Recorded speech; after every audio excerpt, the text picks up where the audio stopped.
brought to you almost live from the Dude in the Basement Studios. Why? Because that's where the good stuff is. It's Sips, Suds, and Smokes with your smoking host, the good old boys.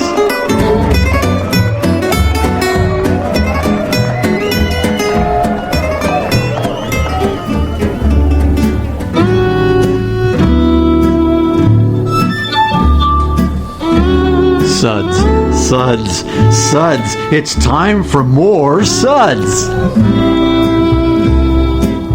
It is definitely time for more Suds here on Sips, Suds, and Smokes, where everything good in life is worth discussing. I am one of your hosts here at the table, good old boy Mike.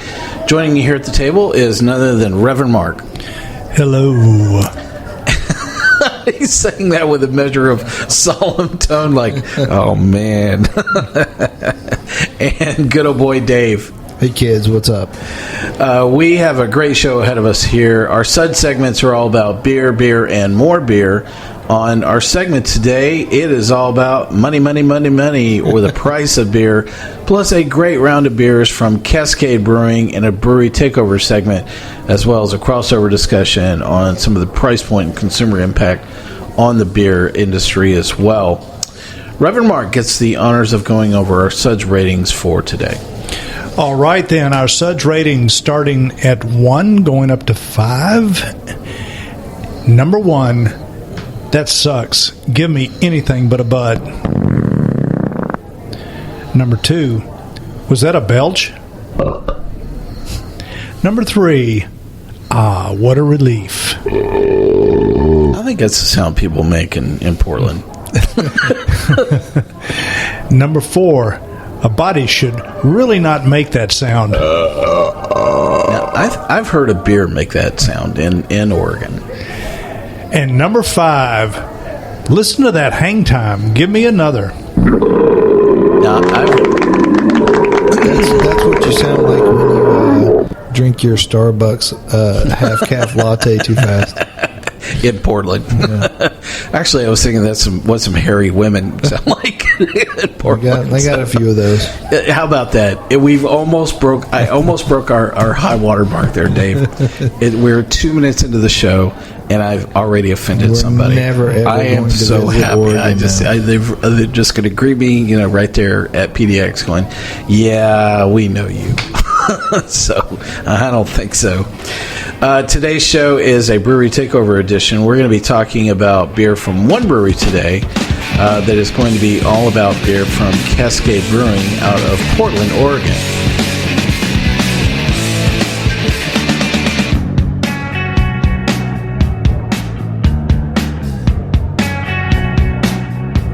The beers we're going to be discussing today are the following. We have several beers, all again from Cascade Brewing: Bourbonic Plague, Sang Royale, Figaro, Noyaux. We're gonna have some grand debate about the pronunciation of that. That was pretty good, though. Thank you. I faked it well. Fourdre, number 1. Manhattan, the 2013 version. And the Vine, I believe, are all of the beers that we have here. I feel like I'm forgetting one, guys. But those are the beers we have, all from Cascade Brewing as well. So, yep, I got that one, Sang Royale. Figaro? Yep, got that one. I'll figure it out. Anyway. Cascade Brewing is really quite a unique experience. And part of our conversation today is actually going to probably bob and weave between the beer as well as kind of the consumer impact of this beer as well. So I wanted to tell you a little bit about Cascade Brewing to begin with. When Cascade Brewing's Ron Gansberg tastes and blends one of his bottled specialty beers, he works in a dim, dry, oaky cloister of his barrel aging room surrounded by silence and 100 huge barrels that once were held wine, port, sherry, and whiskey. Kind of sounds like some other deep, dark places that Dave hangs out in, but there's no barrels there. Throw down another PBR, babe. Beer such as saying, I know. I'm sorry, that's my experience, not yours, Dave. Mom, I hope you're not listening. Beers such as Saint Noir are made of a dozen base beers aged for different amounts of time in separate barrels and then blended together for bottling. It takes the definition of brewing and blending definitely to the extremes. Armed with a tasting glass and an amazing memory, Gansberg prowls his racks of aging beers and tasting and ponderizing as opposed to pondering. Or Ponderosa. I'd like, waiter, I need some beer here at table 8.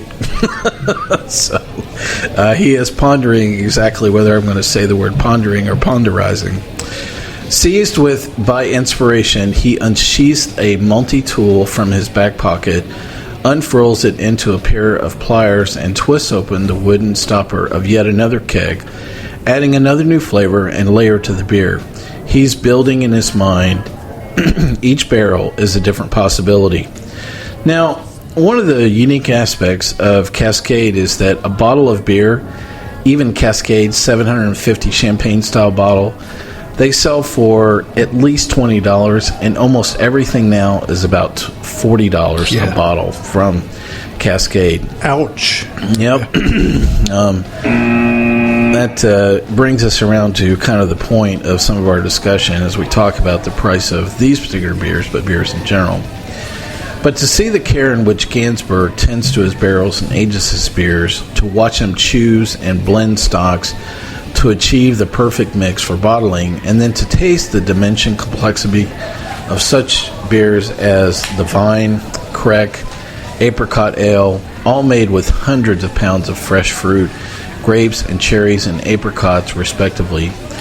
Vlad the Imperial Ale or the Bourbonic Plague, which we have here today, is to realize that Cascade specialty beers are raving bargains and appealing to beer and wine aficionados alike. If you are unaware, the Columbia Valley is actually in a place that's abundant with cherries and apricots, plus the rich vineyards bursting with grapes. Ron and Art Laurence, who is the other co-founder of Cascade, decided to use local ingredients and actually use barrels to cut down on the capital costs of fermenters plus the raw cost of ingredients. Ron chose sour beer mainly for a lack of complexity in this style of beer. Cascade now keeps about 500 barrels aging but used for blending. Each one is unique and monitored by Ron. Some of the more recent bottles released have hit in excess of $40 a bottle, and I've seen them on the secondary market actually hit well north of $60 to $75 a bottle for some of the more rare versions of this as well. While this is not the most expensive beer ever produced, it is definitely propagating a discussion on what is the price tolerance for beer consumers. So it was interesting, kind of the discussion we had leading into this was, and what I found fascinating about some of this background information is that they compared, this kind of crossover in between beer connoisseurs and wine connoisseurs. And I don't think you can get a bigger wine geek and beer geek in any room than me. And part of what kind of goes off in my head is that at least for wine, I have kind of like a price point in mind for certain kinds of wine. It's like for Sauvignon Blanc, if I'm paying above $8 a bottle, I'm probably paying a lot more than I want to pay, for that. Or even for a great vintage, Bordeaux, that is a third growth. I know that there's a certain dollar point, that I have in mind for that. It's like, $50. Yeah.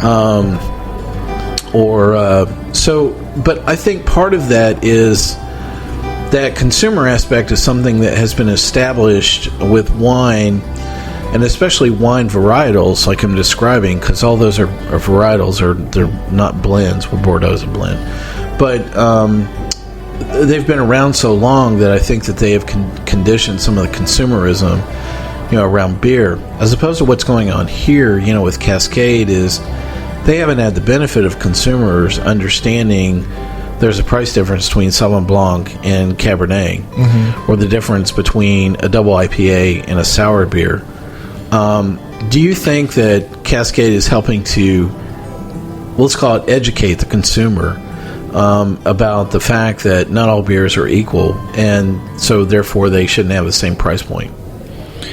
Well, I think they're serving to educate the already somewhat educated consumer. I do not see these beers as in any shape, form, or fashion being crossover beers for the vast beer public, that we are all trying to coax in the direction of just craft beer. So, but yes, they are educating, I think, a subset of consumers, and that's an important thing.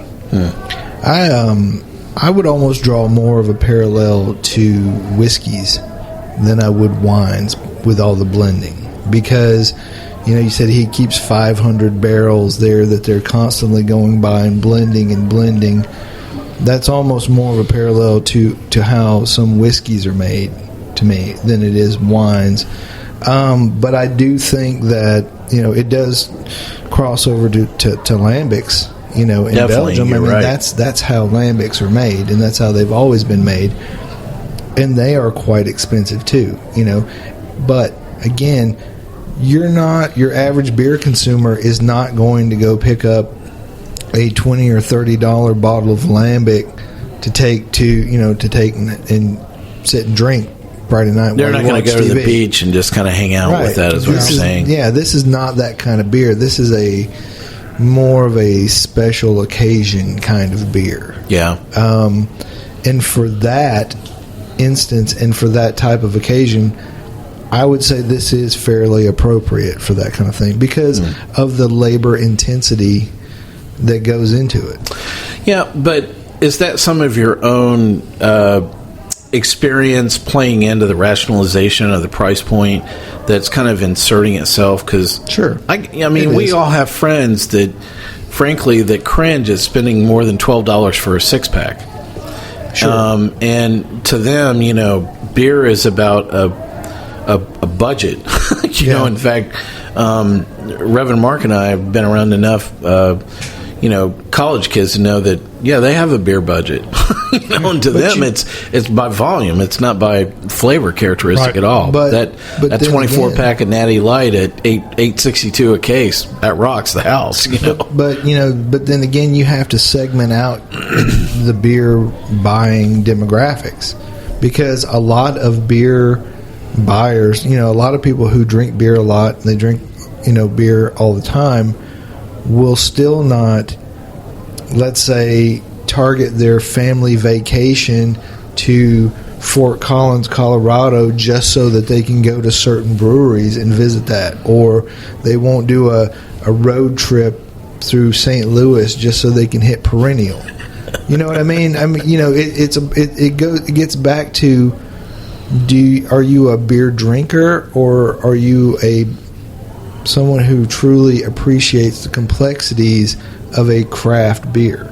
They're two different things, right? And you can be both of those people too. I mean, there are days when I'm a beer quaffer, and there are other days or times of the day when I want a nice sour beer, but I'm more of into a savoring sort of a connoisseur attitude at that point. So I can be both people. So when you think about what Ron is doing here, do you really think it's innovative, or is Ron just finally bringing over a concept that has been in Belgium for blending, lambic and fruit style beers for 20 years? I think it's innovative that he's doing this and bringing it to an American marketplace at the right time, because 10 years ago, this would not have been possible. No.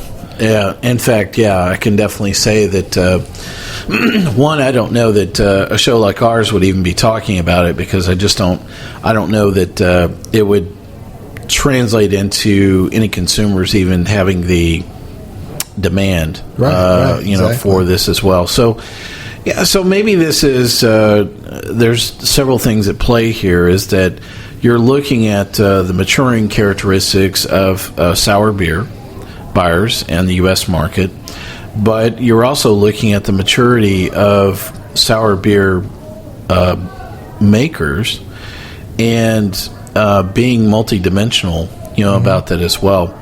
We have a very good friend of the show, Brandon Jones, that has been creating a lot of similar style beers for Yazoo Brewing, and is blending, a lot of the beers that he's making as well as barrel aging. I don't know that I would put what Brandon's doing on parallel with what's going on here with Cascade. I think they're similar concepts, but I don't know that Ron and Brandon are going about it the same way. Yeah. I don't want to say one's better than the other. I just think they're unique and different. Absolutely.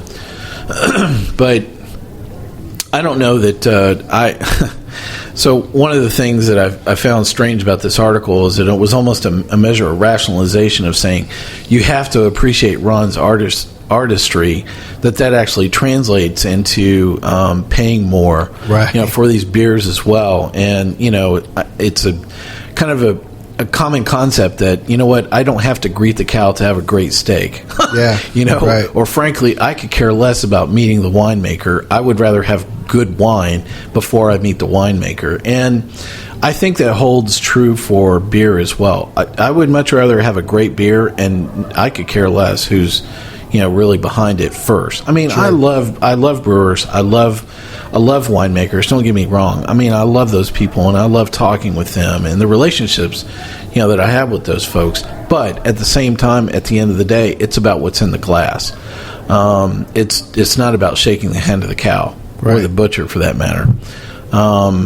So I wonder if and maybe it was just the way it was presented in some of this background material that I utilized, that it was almost saying you're paying for Ron's skill and artistry, as opposed to what's in the glass. And I don't know about that. I had a little tough stretch, with thinking about it that way. But, part of it may just be, the way that I tend to think about, approaching people that make, food products or, like this. Yeah. You're not paying for their artisanship. Again, you're paying, kind of for what's in the glass as well. So I think the other leading question I have here before we actually get into the beers is, so what do you think about that $40 price point? Man, this is the most expensive episode that we've ever created. So, and I mean, we are around beer all day long, and we buy and have beer, sent to the show, about half and half. I mean, seriously, $40 a bottle. Where are you at with that? Well, I know there is a saying, in the among those in viticulture that work with vines and making wine, and that is, it takes a lot of beer to make wine. And I don't think they'd be saying that if they were buying this kind of beer. The whole price point thing is that, while we're really making this expensive stuff, we're drinking. It's all Nouveau wine, baby. So I don't know. I think that this may be sort of the crescendo of where as far as it's going to go. I may be wrong, but you're saying $50 is the high end. That's the ceiling. Yeah. I'm wondering, as we mentioned in another show, as sort of the Americanization of boutique European products, such as these sour wines, they're sour beers. See, I'm calling them wine, coming from Belgium and the great lambic regions, that we are enhancing and creating from something that has been given to us from abroad. I'm wondering how long it will take for other competitors in Europe and places to start doing the same thing that's going on here, and the price points may go down. Who knows? I mean, that has happened in the wine world. So you're saying that basically through the point of capitalization or capital market, that basically great stuff will be priced great, and less than great stuff will basically be priced right off the shelf. Nobody's going to look and say, well, I have the ability of buying 4 really great sour beers. Why am I paying $40 for that one and $20 for that one? Right. I agree. I mean, if the beers we tried tonight, and let me say, they are all very, very good. They're all very good. But they are not to a point where they are so much better than things that cost half the price. that I would feel comfortable paying this on a regular basis, even if it was available to me, easily. Are you saying if you were married to a sugar mama? I'm saying if I lived in Oregon and I could get these, or if they shipped these too, and if I was married to a sugar mama, I'd fly to Oregon like every other week and just get a few. Hey, babe, bottles. I got to take the G5. I got to go get a beer. Yeah, exactly. I'll be back next Thursday. But we drank really good stuff from Nebraska, from Perennial, from all over the country that you can get for a more reasonable price. And while this is very, very good, I don't know that it's better to the point that this is a sustainable price point for anybody. Yeah. Well, great lead-in discussion on Cascade. We're going to take a quick segment break right here. We're going to be right back, and we're going to start talking about some beer from Cascade as well. We'll be right back.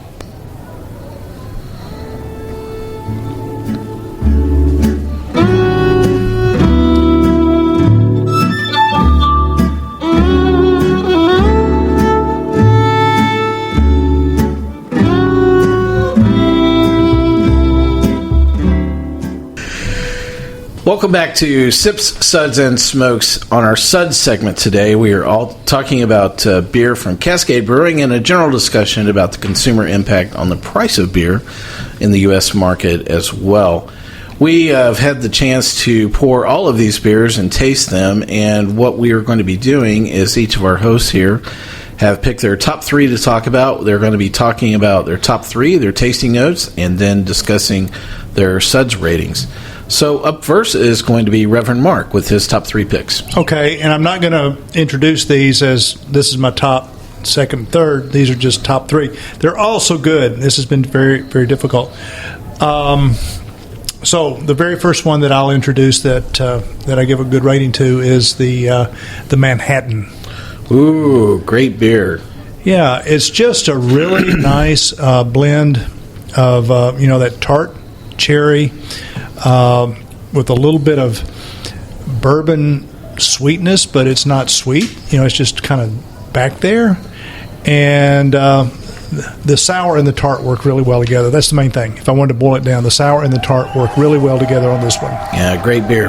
The one thing I didn't do here was I was going to read through the description of all these beers, and so I wanted to take a moment and introduce all these beers to our audience and tell them about them. So the one thing we noticed about all these beers is they're very similar. These are all what I would describe as sour wild ales. Yeah. In fact, instead of me saying that 8 or 9 times, I'm going to tell you in advance, these are all sour wild ales from Cascade Brewing. So Cascade's distribution is pretty regional as well. Pretty much tends to hang on the western half of the U.S. You can find some of these beers maybe in the Denver market. A little bit in North Carolina. Yeah, barely. Yeah. Might find a few bottles making it that way, but definitely within the California market, Oregon, Washington, pretty much that West Coast is definitely the area where you'll find most of these beers. I'll give a shout out at the end of our show to the folks that help source some of these beers that we have here today. But first, let me tell you about each of these sour wild ales from Cascade versus Bourbonic Plague. This is has an ABV of 12.1%. I mean, wow, it's definitely hanging up there for sure. The next one, the Sang Royale. Again, this is a sour, but this has been declared a sour red or brown ale. This has an ABV of 10.1%. Let's see, the next beer here is going to be Figaro, a sour wild ale. Again, the ABV on this is 10%. And the next one is Noyaux. We're going to go with that, I think. Yeah, I like it. Well, it sounds good anyway. I faked it. The ABV on that one is 8.9%. The next one is Cascade's Fourdre, project number 1. The ABV on that one is, I don't know, I'll have to figure that out. Somewhere around 9%. Manhattan, 2013, the ABV on that is 11.3%. And the last beer that we're going to talk about today, again, sour, wild ale, all of these. Cascade, the Vine. We'll talk about this one for sure today, I'm sure. This is 8.85%. So those are all of the beers we're going to get to go over. Reverend Mark, I'm sorry I cut you off with your top three to go over those. So your next beer in your lineup here. My next beer would be the Bourbonic Plague. Wow, how about that? Another great beer. Yeah, I just think the porter base of this beer makes for a more kind of obviously earthy, kind of chocolate sour offering that has just a little bit of a heady bourbon tinge. I also felt like the oakiness kind of melds in a very different way with a more kind of pepper-like spice note that seems to be just kind of lingering there too. So it's very layered. And again, I kind of appreciate the fact that they used, at least for this interesting concoction, a porter. I've never heard you call a beer an interesting concoction. That's funny. So what else is next for you? So, and then the next one that I was really smitten with, and all the others that I'm not mentioning were very, very good as well, is the Vine. How about that? I think part of it is because I really, that they're really hitting all the high notes with me in terms of just what I like in a Belgian beer. I like triples, blondes, quad, golden. It's all there, blended together. Reverend Mark prefers blondes. Yeah, you got that. You said blended blonde. That's what I heard. Blended. Is that like a dirty blonde? Yeah, and then it's this. I find it interesting. The white wine that grapes that are sort of fused in there as it's pressed or the pressed juice of white grapes. I find it to be obviously kind of acidic, yet it has kind of a soft and rounded finish because of the kind of grapes and barrels that they age this in. So for me, that's the last one I wanted to hit on. Those are all really great beers. And after I clear my throat another 4 times, sorry about that. Great selection, and we're out of the chute with Reverend Mark's top 3. Next up is going to be Dave with his top 3. Okay, so the first one I'm going to mention is the last one that Mark mentioned, the Vine. I just put grape juice, fresh. That was my thing. It reminds me when I was a kid, we had grapevines at our house, and it was just the little basic white grapes. And when I smell this beer, it smells exactly like those grapes when we used to pick them. And it also kind of reminds me of church because I was a Baptist and we didn't really drink wine, but we get Welch's grape juice. And this tastes just like Welch's grape juice to me. Huh. You think we could sell this to Baptist churches down here? We probably could, man. Things would get a lot more interesting at the communion. But I think it's a really solid beer, and I just really liked it a lot. Interesting. My second one is the Fourdre Project 1, which I just found out a Fourdre is a large oak kind of fermenting vessel. And this was the first one that they put in this one of their Fourdres, and it's a blend of triples. Do you think this is a dead-on copy of a Cantillon beer? Because it sure it tastes an awful lot like the Le Pepe, or I think that's. It definitely is along those lines. I won't say it's a dead-on copy, but it is very much in the wheelhouse there. The oak comes out and smooths this beer out in a nice way that gives some nice notes to it. So that was my second one. I thought it was very, very good. And my last one is our favorite word to pronounce, the Noyaux, which apparently it's either the nut of a stone fruit that inside part, or it's a liqueur made from brandy where you mix in some nuts or something. I don't know. It's got nuts in it somehow. But anyways, this one is another blend. It's like the Vine. It's a blend of blonde ales. My cup's got some stuff in it too, so apparently I got the bottom of the bottle. It's aged on raspberries and then almond Noyaux for like 5 months. So the raspberry really comes out, gives a nice tartness to it, adds some complexity to the body. So I really like that one too. I haven't given you any Suds ratings. I noticed, and I skipped over Mark. So I'll tell you what, we'll do something different with the Suds ratings today than we normally do. So I'll step through my top 3 here really quick because they're identical to Dave. So that'll be easy. But my tasting notes are not the same, so... They're probably a little more in depth. No, I like yours. And I think you were tasting some complexity in this. I think part of it is I think you were reading the background description on the beers. At the same time, I just tasted these straight up, just out of the glass. I couldn't even tell you what they were. I just poured them and started tasting. So we'll call it a semi-blind, deal. And then I went back and read some of these. But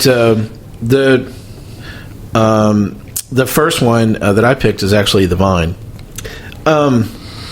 What's interesting is a stark contrast is that you think this tastes just like Welch's grape juice, and to me, this is a borderline cider.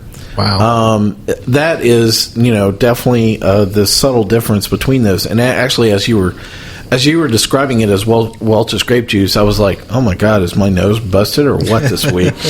But no, I really went back and swirled and sipped this, and it's not full-blown Granny Smith, but to me it really tastes more like a cider. I can see that. That's really coming off on this. I can tell it's been blended with something, so doesn't taste like a full-on cider. But that was definitely the one thing that I wrote down was it really tastes like a strong apple cider blend. And there's a few ciders that are much like lambics, where they're different age ciders, and they're blended together. In fact, we're going to have one right after the show today. It'll be interesting to taste that right alongside this. Yeah. And you can read about that experience probably on Facebook, because I know the first one they'll be commenting about that will be Reverend Mark for sure. The second beer that kind of caught me again was almost the same as Dave is Fourdre. The tasting notes that I had around that are, as soon as I turn to that page, it had a subtle sweet tart thing going on. It was just very well balanced. The thing I wrote down about this beer is this beer has the X factor. I don't know what it is that it's striking me. There's something about the wood on this that is really kind of getting to me and going, wow, I don't know what that is, but I like it. Yeah.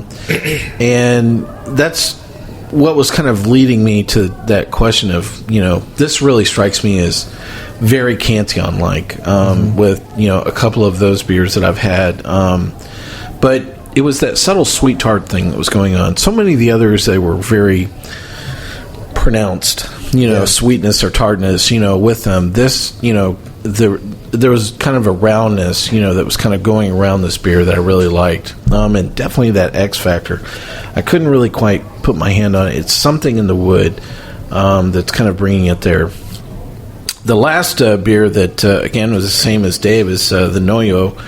I didn't read the description, so my tasting notes are, it really has a white wine overtone to it. In fact, if you had asked me the barrel that this has been dropped in, it's actually a sweet Riesling barrel. It has some of the same characteristics that I would find in a sweet Riesling, and that was one of the reasons that, I think that it was kind of hitting me that this was a good blend between a good wine barrel and a good beer. Yeah. And so from that point, I really liked the fact that the beer didn't get in the middle of the wine, and the wine didn't get in the middle of the beer. I just thought that it was a really good balance, kind of between everything going on. So all really good beers. So I think what I want to do with our Suds rating is let's step through these one by one. Okay. And let's just offer up our Suds rating on a one-by-one basis. Let's start off with Cascade Bourbonic Plague. Reverend Mark, what's your Suds rating? I give that one a 4. A 4. Dave, what's your Suds rating on Bourbonic Plague? I'm going to go 3. A 3. About that. And that is the same for me as well, is a 3 as well on Bourbonic Plague. For the Cascade Sang Royale, what's your Suds rating, Reverend Mark? 3. A 3 as well. How about you, Dave? I'll go 3. A 3. And for the Sang Royale, for me, I rated it a 4. The Cascade Figaro. I give that one a 4. A 4. How about that? And Dave, what's your Suds rating on Cascade Figaro? I'm going to go with 3. 3. How about that? The Noyaux. Reverend Mark. For me, I gave it a 3. A 3. And Dave? Oh, definitely a 4. A 4. How about that? And I'm going to stick with Dave on that. I'm going to give it a 4 as well. Great beer. For the Cascade Fourdre, project number 1, Reverend Mark. 3. A 3.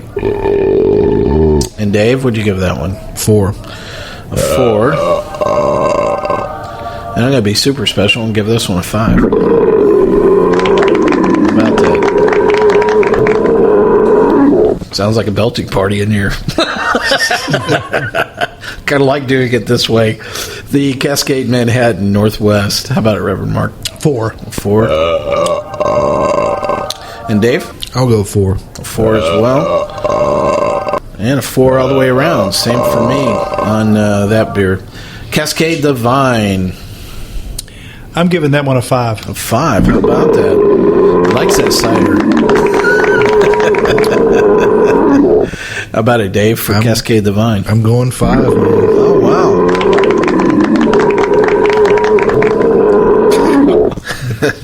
And I'm going to give the Cascade Divine a 4. So some similar ratings on each of those beers.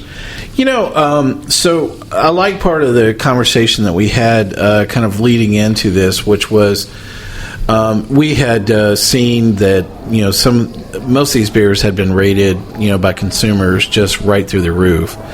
And, you know, we had a really interesting discussion, which is, was the scarcity and the price of these beers basically driving artificially some of the perception and the quality of these beers? And I see Reverend Mark nodding his head, so yeah. Yeah, I think it's a matter of perception. It may be a matter also of actual, you know, supply demand. But I think it's a little inflated. This is really fine beer, but depending on my budget per month, I don't know how many of these I would be springing for per month. Well, you can be banned with the rest of us. Yeah. So, Dave, what do you think? I agree. I mean, I think I think they definitely put a lot of labor and intensity into making a great beer. But again, I feel like the price point is just over and above what a lot of people would pay when you could put this on a shelf right next to a New Glarus or a Wicked Weed or something else that you would probably enjoy just as much. Well, actually, $1 for volume, they're nearly close, you know, to the same price point as, you know, some of those other beers you mentioned. Yeah. You know, it was a really interesting discussion I had with a brewer that's just kind of, you know, cranking up and you know, I think one of the questions I had was, I don't get why people are putting out 500 milliliter bottles. I don't get it.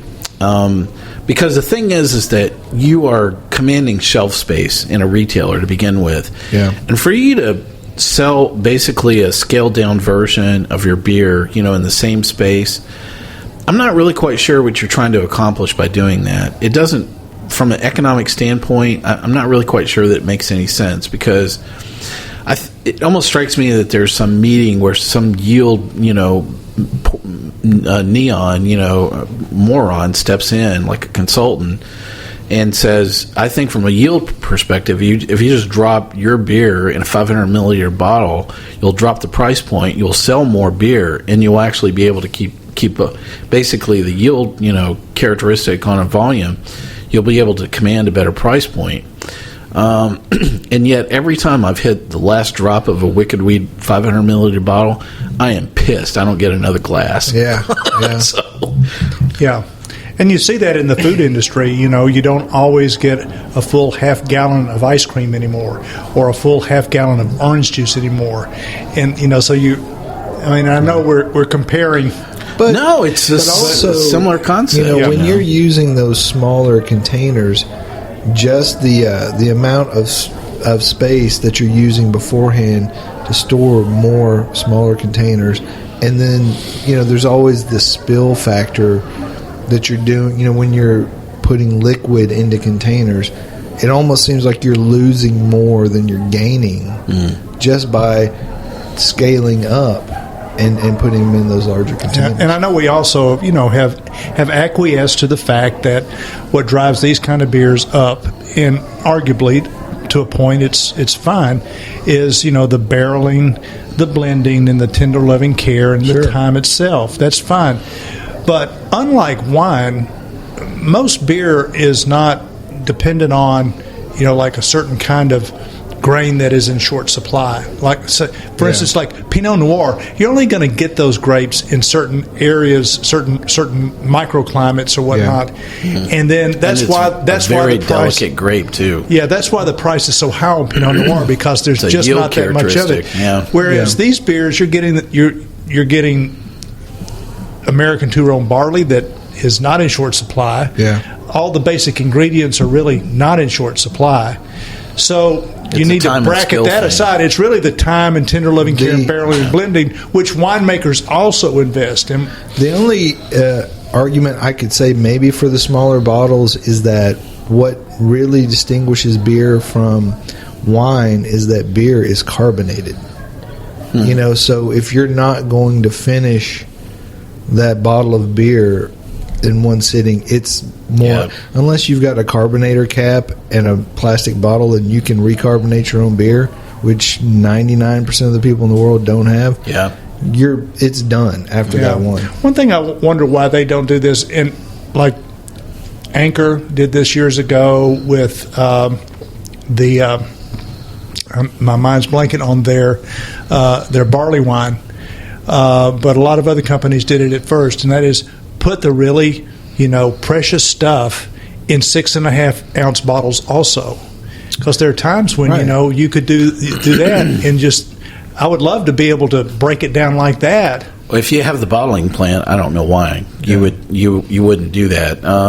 So I think one of the beers I noticed Anchor did that with, most Old recently. Foghorn, that's what I'm thinking of. They did that with their Christmas beer. They sold it in 1.5 liter bottles, but they also dropped it in smaller 8 ounce bottles as well, like they're 8 ounce. Do you guys think more people will start using cans now that cans are not, everything about a can is not a stigma? As much as we talk about it, So I think we were talking on another show about the year of the barrel and whatnot, year of the funk. I think it may be not the year, but we're now into the era of the can, and I really think that would be cool to have Cantillon in a can. All right. Well, on that note. Listen, we're going to take a quick break. We're going to come back and talk about what's been going on with our sample cups in front of us and the bet that I didn't get to make with Dave.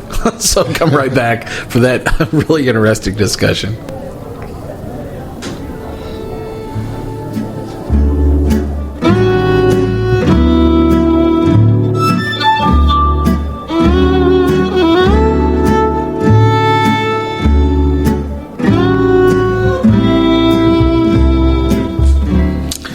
Welcome back to Sip, Suds, and Smokes. Today's segment is all about beer, and more beer. On the Suds segment, we're talking about beer from Cascade Brewing out of Portland, Oregon. We've had a chance to taste about 7 of their beers here and rate them today. And we've been talking about some other aspects about consumerism and price point with some of these Cascade beers today as well. So I thought that I'd tell everybody kind of what's going on here in the studio and kind of give a little bit of inside tip about what happens that I can tell when we have really good beer. We have really great beer when all of the sample cups are dead empty. And what I find funny is that we have not finished all of the beer in our sample cups here today, but I have to tell you what Dave did. So Dave takes each of these sample cups, and we only poured maybe about 3-ounce samples for us to taste here. And so Dave pours all of his samples in one cup. Except for the vine. Except for the vine. Okay. So you blended on your own over there. I blended all 6. And it was sitting over there, and I'm like, this is going to get interesting. I'm going to bet Dave $20 that he will not chug basically all the dregs that he has combined over there. But sure enough, I look over, and he has finished the glass. It was better than any one of those other beers. That's a frat house cocktail. So I learned that from the Bunker Boys. You know, from he has created his own Boilermaker for beer right in front of me, and I just thought that was just so funny. I guarantee you, if either one of you would be brave enough to try that, you would really enjoy it. Negative. I'm going to do that. And I can already hear Reverend Marcus going, I think that sucks. I think it sucks. You're not dead yet, Reverend Mark. Not dead yet.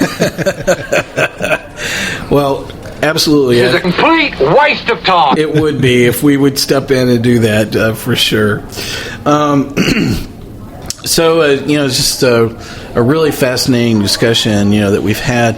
So, one of the other questions that I wanted to throw out about what Ron is doing that I thought was so unique is that he is not using any stainless fermentation tanks. Yeah. And, the rationalization around that is that it's very difficult to get a hold of fermentation tanks right now. I mean, just the cost of stainless steel and manufacturing with large fermentation tanks is just really catching up with everybody.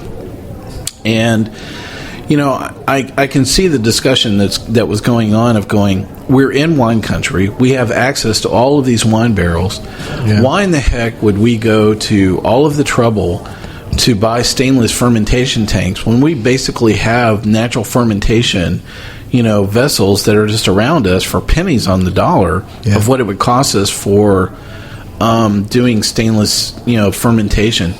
Do you think that really translates into an economic advantage? And do you think it's almost forced Ron's hand into blending that normally he didn't even get the chance of actually seeing? Was the base beer good to begin with? I think the economic advantages are short term because, one, barrels are becoming we had talked about this in earlier shows. Everybody's barrel aging now, and so barrels are becoming more and more harder to get. The other thing is stainless steel. You buy it once. Once you pay that price, you've got it. It's yours. Barrels have a very short lifespan, realistically, when you're using them to blend beers and do things. So I think that he's got a very unique approach to beer. I think that's why his beers cost so much. I'm hoping that the money that they're making off of these bottles of beer will give them the ability to buy some stainless steel. And I'm guaranteeing you that stainless steel will become more available in the next few years because so many breweries are opening up right now that a lot of them will not be open in a few years. Mm-hmm. So absolutely, the stainless steel will be available. How about the question, Reverend Mark? I think that the way that he is going about this is really it hasn't created a niche market, but it is expanding upon a limited sort of consumer product that will always offer us something slightly different, even with the Fourdre 1 and the Fourdre 3 are going to be very different. And, so I think that there are enough, beer aficionados that are going to, sort of catalog this stuff and sell this stuff. And, so I think that he's created a niche that's going to, hopefully give him a lot more to work with in the future. So, last question of our discussion here is, if you had to create a wish list of what you wish Ron would do with a beer, what would it be? I have one to start, and I'll let you think about the question while I'm answering the question for myself. So I think that my challenge to Ron is, I would like for you to make a really good old ale, and I would like for you to drop it into a Chardonnay barrel. In fact, I would like for you to drop it and blend between a Chardonnay barrel and possibly a Sauvignon Blanc, probably at the very end of the fermentation cycle. That I would really love to see from Ron as, a blending challenge, because I don't think that any of these are old ales. And, because he's really decided to head down the path of looking purely at sour wild ales, I'd like to see something where he is using the same talents for blending characteristics without basically introducing a wild ale, component to it. So I know it's going to present some challenges in the fermentation cycle, because I think you'd have to ferment, basically old ale first, actually before you drop it into, a barrel. But that blending characteristic, I really want to see those blending, skills, kind of get kicked up. So if you had to paint out any recipe like that for Ron, what would you love to see him do? Deliver more beer to Dave's house? Yes. Well, I would like to see, kind of the opposite of what you want. I would like to see him really take on, and I know I talk about it every show pretty much, session. Session sour. Sessionable blended sours. Fresh beers that are short-term aged in barrels, that have low alcohol but high flavor. And I think it's very doable. Interesting. Reverend Mark, any wish list for Ron about what you'd like for him to see him make? Yeah, I'd like to see what he might consider doing, with a beer that is at least in the primary fermented as a lager, and then it would be... Oh, wow. Yeah. Dude, something like an Eisbach, and then to barrel age it. Yeah. He's still hung up on that beer from BFM. Yep. Different show. Anyway. Interesting challenge to the folks at Cascade, and hopefully you enjoyed our discussion both about Cascade Brewing as well as the consumerism aspects of some of what's happening here with Cascade as well. So thank you very much. Listen, I want to give a shout out to a couple of great places that helped us source some of these beers for this show. One of the places is Perry's Liquors in Livermore, California. A great, really great store. I would say that if you are out that way physically, you need to drop in and definitely check out the folks at Perry's. Unfortunately, they do not ship, so you'll need to stop in person, and definitely would be well worth your while if you are looking for Cascade. They have a very good and abundant selection there at Perry's. The other place that I want to thank is a good friend of the show, which is Craft Beer Kings out of Melrose, California. Also another really great store. I really love Mike and the gang have really helped us find sometimes some stuff that I'm like, I am one beer short of us actually having this show. And in this case, it was many beers short of having the show. And they've done a good job of sourcing Cascade out of that shop. the great thing about Craft Beer Kings and Melrose is they do ship Sweet. to a lot of places, and they have a really great website. And a good program to help you buy in volume as well and reduce some of the price of some of these beers as well. So I would definitely encourage you to check out either one of those places. Those completely unsolicited. I'm really happy to give a shout out to some folks that are doing some great stuff on the retail space as well. So that'll do it for our show today. Let's go ahead and wrap up our Suds episode. Thanks to all of our listeners here at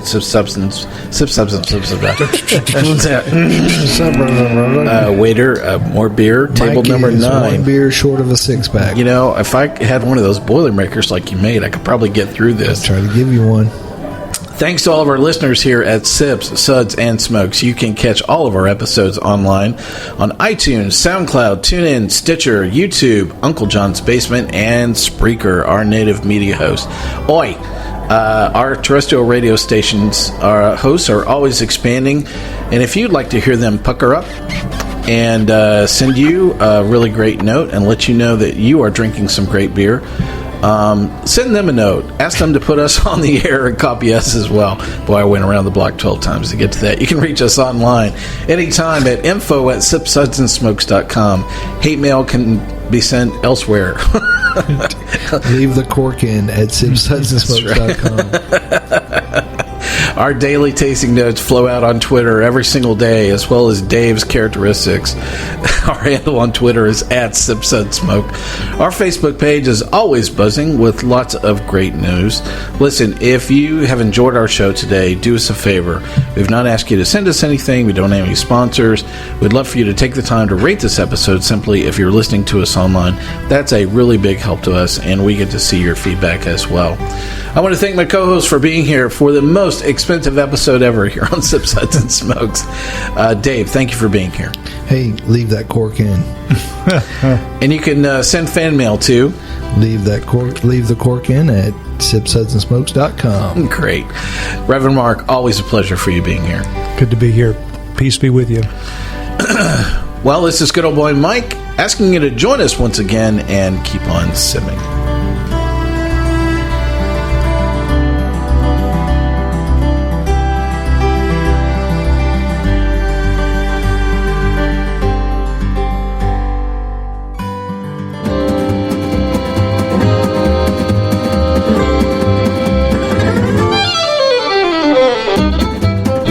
This has been a One Tan Hand production of Sip, Suds, and Smokes, a program devoted to the appreciation of some of the finer slices of life. From the Dude in the Basement Studios, your hosts, the Good Old Boys, will see y'all next time.